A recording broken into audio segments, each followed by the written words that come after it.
काल गुरुपौर्णिमेला नानाभाऊ पटोले साहेब हे रत्नागिरी येथे त्यांच्या गुरुच्या चरणी लीन होण्यासाठी गेले होते आणि हे आम्हाला माहीत झालं की नानाभाऊ हे रत्नागिरीला आहेत. त्यामुळे आम्ही ज्यांना सामाजिक कार्यामध्ये आम्ही गुरु मानतो असे आमच्या समाजाचं एक आदर्श नेतृत्व म्हणून आम्ही ज्यांच्याकडे पाहतो ते आदरणीय नानाभाऊ पटोले हे रत्नागिरी ठिकाणी होते. म्हणून आम्ही दोघेजण मी आणि माधवराव पवळे हे नांदेडवरनं रत्नागिरीसाठी गेलो आणि रत्नागिरीमध्ये त्यांची भेट घेतली.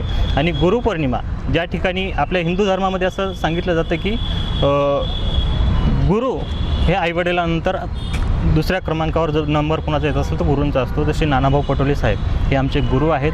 सामाजिक क्षेत्रामध्ये काम करत असताना ते आमच्या गुरुस्थानी आहेत आणि त्यामुळे गुरुपूजन हे त्यांचं आम्ही त्या ठिकाणी रत्नागिरीमध्ये जाऊन केलेलं आहे. आणि सध्या सोशल मीडियावरती जो काही आक्षेपार्ह म्हणून ज्या व्हिडिओला व्हायरल केल्या जाते त्याच्यामध्ये कुठलंही वादग्रस्त आहे असं मला तरी वाटत नाही.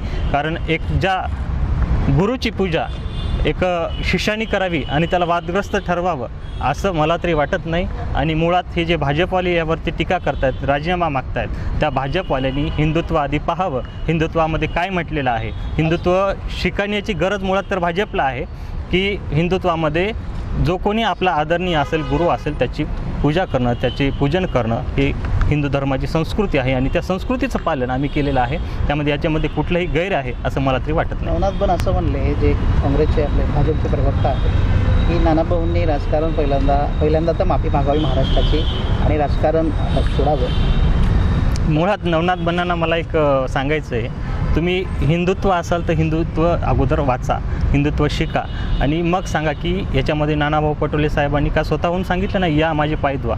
आम्ही नांदेडवरनं रत्नागिरीपर्यंत 700 किलोमीटरचा प्रवास करून गेलो आणि त्या ठिकाणी आम्ही पूजन केलेलं आहे. नवनाथ बन्नांनी तर खरं पाहिलं तर भाजपने याच्यावर राजकारण करायची आवश्यकताच नव्हती. पण मुळात भाजपला कसं आहे, नानाभाऊ पटोले साहेब मागच्या अनेक दिवसापासून भाजपवरती जे आक्रमक पवित्रा घेतलेत त्यांना कुठंतरी कोंडीस पकडण्याचं, त्यांना कुठंतरी ट्रोल करण्याचं काम हे भाजप करत आहे. या विषयाचं कुठंतरी राजकारण भाजप करत आहे. मी असं स्पष्टपणाने सांगेल, मला डॉक्टर बाबासाहेब आंबेडकरांनी दिलेला जो अधिकार आहे आणि नानाभाऊ पटोले हे माझे गुरु आहेत, त्यांचं पाद्यपूजन करणं किंवा त्यांची पूजा करणं, मी तर यावेळेस दुधाने त्यांचे पाय धुतलेले आहेत. पुढच्या गुरुपौर्णिमेला मी त्यांचा दुग्धाभिषेक करणार आहे. मी हे स्पष्टपणाने सांगतो. याच्यामध्ये कुणाला आक्षेप असेल भाजपवाल्यांना आणि ते हिंदू धर्मात बसत नसेल तर त्यांनी आम्हाला सांगावं. आणि नवनाथ बन्नांना माझी विनंती आहे, तुम्हाला जर बोलायचंच नाही या विषयावर तुम्ही माझ्यासमोर या, माझ्यासोबत हे करा. मी या विषयावरची सखोल चर्चा करायला तयार आहे. तुम्ही तुमच्या नगरसेविकेबद्दल बोला, मी आदरणीय नानाभाऊ पटोले साहेबांबद्दल बोलतो. समाजामध्ये जाऊ द्या ना, कोण चुकीचं आहे ठरवू द्या समाजाला. की मी तुम्ही शाळेत जाऊन विद्यार्थ्याकडून पाय धुवून घेणार का आम्ही एक सुशिक्षित असणारे नानाभाऊंचे पाद्यपूजन करतो हे चुकीचं आहे का? एका शिक्षिकेच्या शाळेत जाऊन एका नगरसेविकेनं विद्यार्थ्याकडून पाय धुवून घेणं, त्याला पाय धुवून घेणं म्हणतात. कारण त्या विद्यार्थ्यांना काही कळत नाही. तुम्ही धुवार म्हणल्याशिवाय ते धुणार नाहीत. आम्हाला तसं सांगायची गरज नाही. आम्ही नांदेडवरनं रत्नागिरी 700 किलोमीटर प्रवास करून जाऊन स्वतःहून धुतोय. याच्यात चुकीचं आहे असं मला तरी वाटत नाही. बावनकुळे असं म्हणाले की काँग्रेस पक्षाचे हेच संस्कार आणि संस्कृती आहे. तर का काँग्रेस पक्षाचे काय संस्कार आहेत, काय संस्कृती आहे, बावनकुळेने आम्हाला शिकवायची गरज नाही. मुळात तर काँग्रेस पक्ष हा स्वातंत्र्य लढ्यापासून लढणारा पक्ष आहे आणि याची संस्कृती काय आहे हे सर्वांनाच माहिती आहे. संस्कार काय आहेत, ज्यांनी भारताला स्वातंत्र्य मिळवून देण्यामध्ये ज्यांनी आपला हातभार लावला त्यांची संस्कृती आणि संस्कार हे सगळं संपूर्ण भारताला माहिती आहेत. भारतालाच नाही तर जगातील अनेक देशांना माहिती आहेत की काँग्रेसची संस्कृती काय. त्यामुळे काँग्रेसची संस्कृती ही बावनकुळेने आम्हाला शिकू नये. आम्ही सर्वसमावेशक हिंदू धर्म असेल, मुस्लिम असेल, ख्रिश्चन असेल, सर्व धर्मांना मानणारा हा काँग्रेस पक्ष आहे.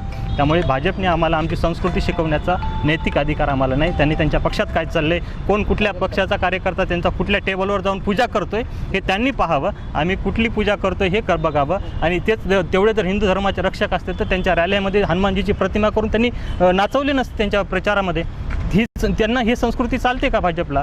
आणि ही आम्ही पाद्यपूजा करतो ही आमची चुकीची आहे. आणि ते ज्या श्रीरामाला मानतात त्यांच्या मंदिरात चोरी होते हे हिंदू धर्माला शोभतंय.